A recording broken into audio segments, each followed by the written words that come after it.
Time to fuel your business success. Welcome to Harmonious at Lunch. We're bringing you bite-sized advice and expert conversations to drive clarity and growth 5 days a week. Make sure you join our Facebook group at humanopt.com/lunch, where listeners like you and our guests hang out so we can find harmony in business together. If you're building a business, you're in the right place. Let's dive in.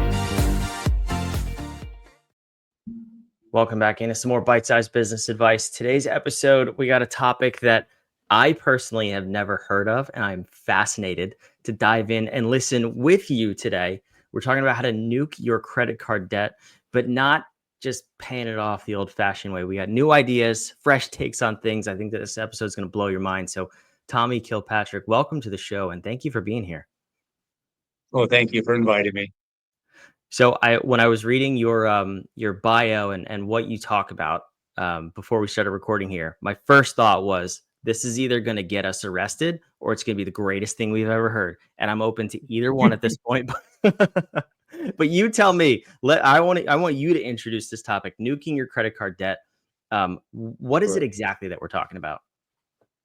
Right. And so I don't mind that at all, being accused that you'll be arrested. But you got to think about it. Is this illegal, what we're doing, or is what the bank's doing illegal? So I see myself like an accountant that has unveiled the criminality of the bank. So this is what happened to me. I'm an author, and I wrote a book on health and healing. And in 2004, I received a contract for an infomercial. And so I was test marketed on radio for about 6 months. And I lived off my 3 credit cards. And one of the talents got in trouble with the FTC about false claims of weight loss in his book. And that brought the scrutiny down on the company, and they canceled all the new talent. And so I was left with $85,000 of credit card debt. And I thought I was going to they promised me $100,000 a month.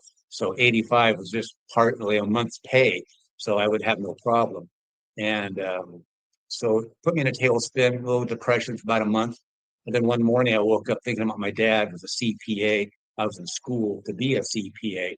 And I realized the bank did not have a debt. They had no invoice to claim that I owed them any money. And then I remembered in our banking class, we had read the Modern Money Mechanics, and the Federal Reserve put this booklet out. And it says what banks do to make a loan is you sign a promissory note first, then they write numbers into your free checking account.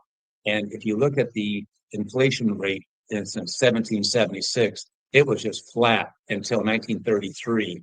And I think that's when the Federal Reserve raised the interest rates, choked off the market, caused a depression to force banks out of business. And it consolidated their control. And then they implemented the fractional banking system, which is what they do is they sign a promise to pay, because that's what they can take you into court. Without that, they have no recourse because you didn't make a promise. So here you promised to pay and you didn't. Now they can come after you. So what they do is they write numbers into the account, and that causes inflation. So it's just been straight up ever since then. So that's what the banks do, is causing inflation. So I know they didn't have that because they didn't sign a promissory note. And then the third one is when you use the card, you agree to the terms and conditions. And people say, well, there you go. But my father-in-law at the time was an attorney and a judge, made long discussions about fraud undoes all contracts.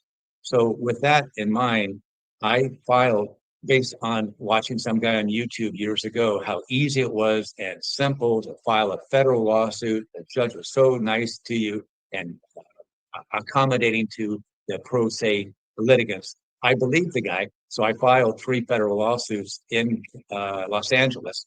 And after a while, because in my pleading, I explained everything what was going on, the criminality of what the banks did. And I was in negotiations with the attorney for the banks to do a deposition. And then all of a sudden I got called into court, like just out of the blue. So I showed up for court, and the judge ran me through some questions, and it made me look like an idiot, which I have in my book. And I have had this experience before. So he said, Mr. Kilpatrick, do you have a credit card? Well, no, it was a gift card. Pull your card out. So I pulled my card out. You know, you got to do what the judge says. And what's it say right there? It says credit card. Well, you got a credit card. You owe the money. Get out of here. So he threw my 3 cases out of court. So then I thought, well, here I'm going to get sued, 85,000 in debt. I'm going to lose everything. I just was. Then I checked a month later, and strangely enough, all three of those credit cards were off my credit reports, gone, and no 1099-C. That's important because when a bank loans you money, let's say $100,000, and you don't pay them back a penny, they notify the IRS through a form of a 1099-C, and that says you got income and didn't pay us back, so you need to pay taxes on that. Then the bank gets to do that as a deduction.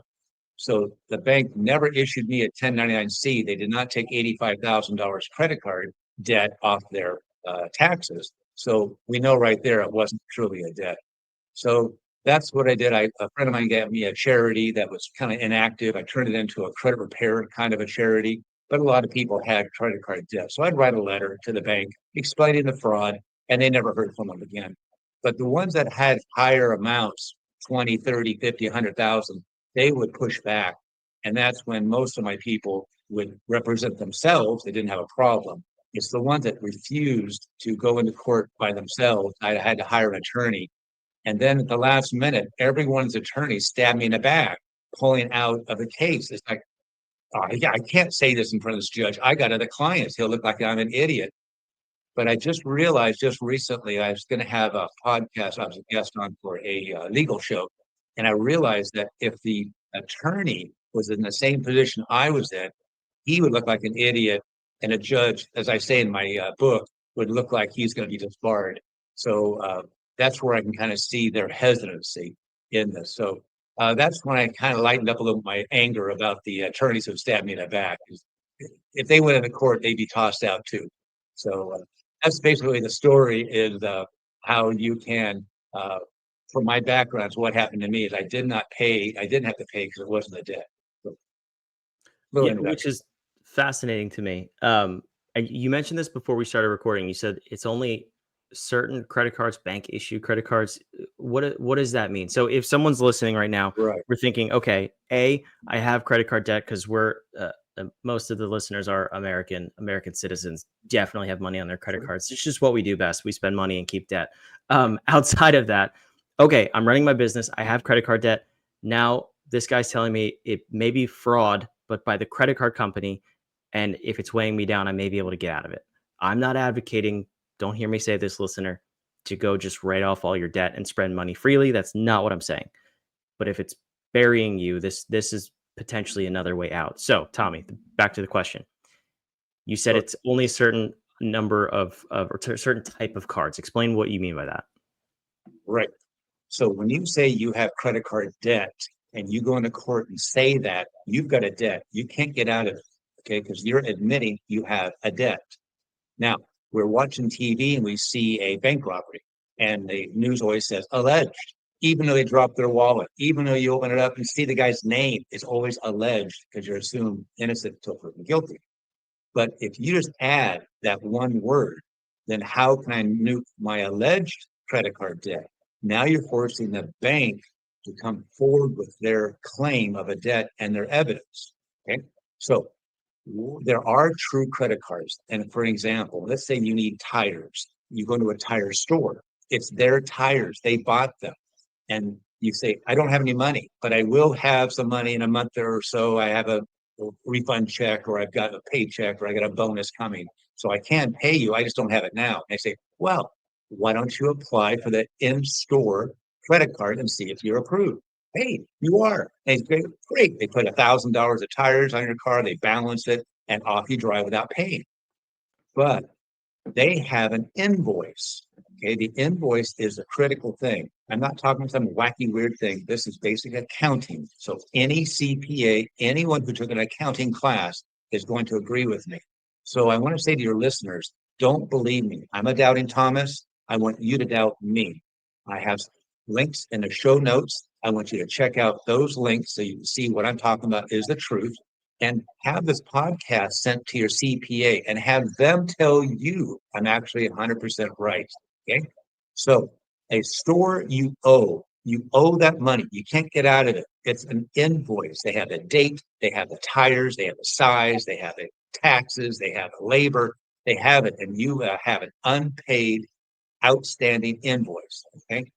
Now, look on the back of your Amazon, Walmart, store card, anything like that. And it says issued by Bank of America, Citibank, Wells Fargo, Deutsche Bank. This works everywhere in the world, not just in the USA. So if that's the case, then this is an alleged bank issued credit card debt. So that's the critical thing in knowing that we're differentiating a store card that you owe money on, and it's not a way to get out of it. This is a real story of what the banks did to you. So that's what you want to do is look at the back of the card. And if it's issued by a bank, then you can challenge this with the bank.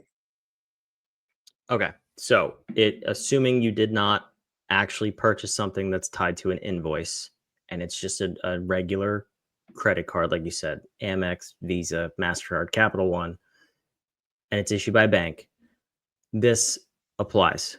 That's helpful. So Right. what's the next Right. step? You said you'd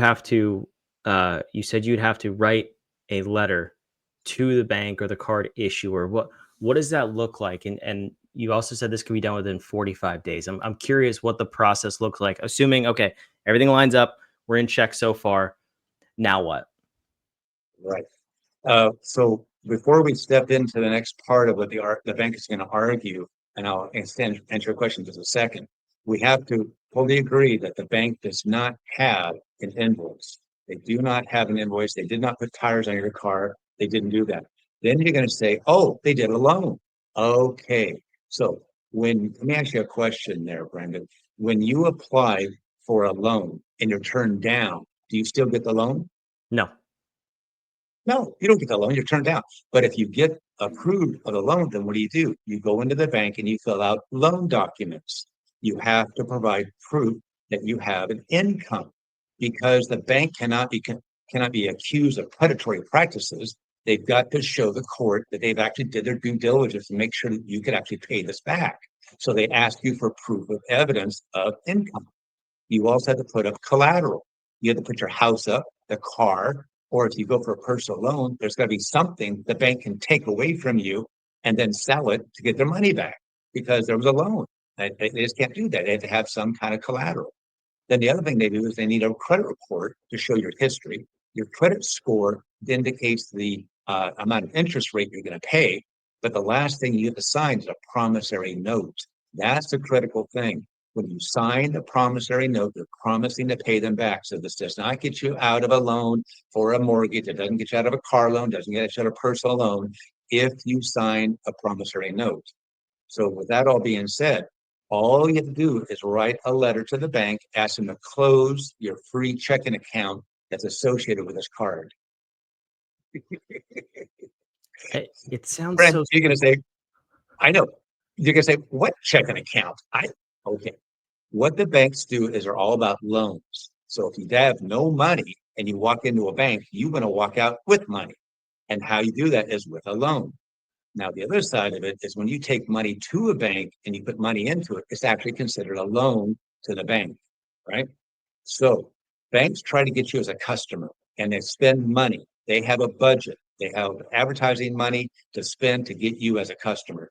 Years ago, they would buy a toaster and give it to you. They would buy a wall clock and you come into the bank, open an account, and they would give it to you. There was an ad once in the paper that said, come into our bank with $25, keep it there for 90 days, and we will match the amount. So on day 91, I went into the bank, took out $50, closed the account. Let me ask you a question, Brandon. Did I rip off the bank? Did I steal from the bank? No, that was their promotion. They No. promised it. I fulfilled their requirement. They gave me the money. It was legal, morally, ethically correct. That's exactly what they did when they sent you a $500 credit card. It's disguised as a credit card. It's a true gift card. So think about it. You applied, you were approved, and they mailed it to you. We use the word gave. They gave me the card. The card came in the mail, and that's called a gift card. So what did you do with your gift card? You went to Home Depot. You bought a toilet, a golden throne. So you're walking Sounds out amazing. with the golden throne, and the guy at the door said, wait, did you pay for that? And what do you have? You have a receipt. Let me ask you a question. Are you going to get a statement at the end of the month with an outstanding invoice from Home Depot? Are you going to get that? No, but you are going to get a statement No, from your no, credit card because company. they were paid. Well, Yeah. who paid them? The bank. Where did that money come from? It came from their advertising budget. Okay. Just like they get a wall clock or a toaster and they gave me $25. They do this as a promotion to get you as a customer. So what you do, you think you're doing the right thing. You want to be moral, you want to be right, and you write out a $500 check and mail it to the bank because that statement made it look like a bill. Now, let me ask you a question. You remember years ago, we used to get a statement every month in the mail, and now it's by email, and a lot of times we don't even look at it. But every month we get a statement from our checking account. Now, is that a bill? No. No, that's not a bill. It starts the beginning balance, what I deposited, what I paid out, my checks and debit cards, and other fees, other charges that happen, and that's my ending balance. That's what it is. The same thing in accounting is that is not a bill. A bill is from an invoice. So a statement came in, you wrote a $500 check out and mailed to the bank. That technically is a loan. You put the money into a free checking account, and every day you spent that, it lowered the obligation the bank has to you on their loan because you spent it. And rightly so, it's your money. So every subsequent purchase by you has been with your own money. You have been depositing money at the end of the month, and they make you pay interest if you didn't fill it up to 500, their arbitrary amount. So that's where they charge you fees and late fees, annual fees, all these fees add up to on average. And I checked this out about 2 months ago. You can type it online and say, what does a bank averagely make on a card? And it's $23.04. So if a bank has 1 million card holders, they're bringing in $23 million a month on a scam. They are cheating and they've lied to you. This is not a debt. So it's a free checking account and it's your own money, you have spent it. So the letter, first of all, says, I want to close the account. Now, here's the thing.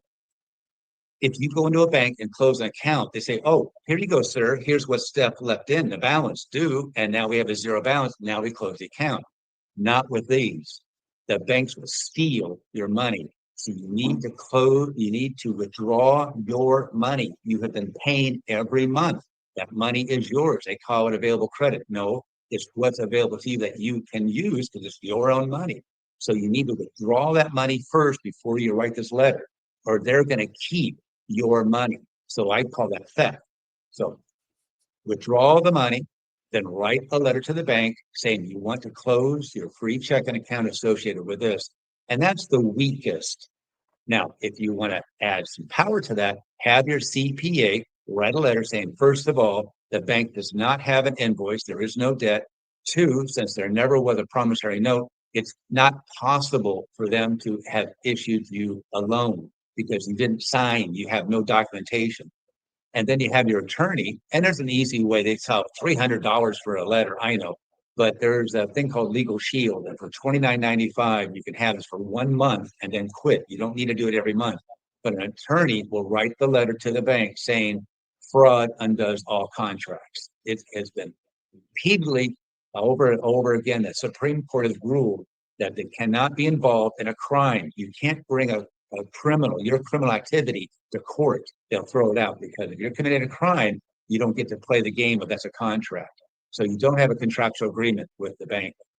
Now, if you have a higher amount, you do what I did is you file a lawsuit, not a federal, a state, but you don't even file it. Okay.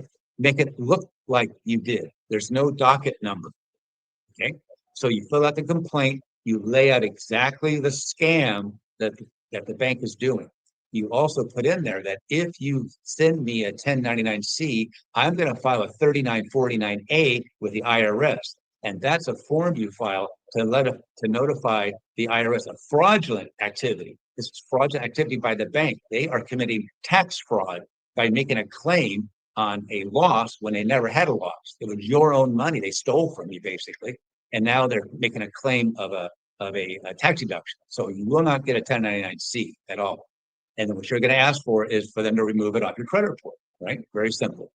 Now, here's the best part about it, is that in that complaint, you include the discovery. I have all the stuff all done and out for you. It's always simple, but you ask for production documents, interrogatories, which are questions, admissions, but you want the deposition. You plan, anticipate, still, it's not even filed, okay? But you plan, anticipate them respond about 20 days, and in 10 days, you can have a deposition. So in about 30 days, you give them like 3 dates. They like that.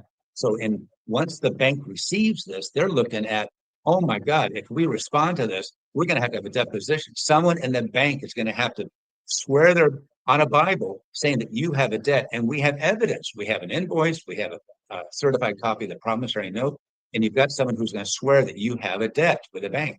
Now, that's going to put shivers through it. But here's the best part, is the injunction. So when someone's bothering you, you can go into court and say, Judge, this person's harassing me. They say I owe them money. They're coming after me, debt collectors and all that kind of stuff, but I don't owe them anything.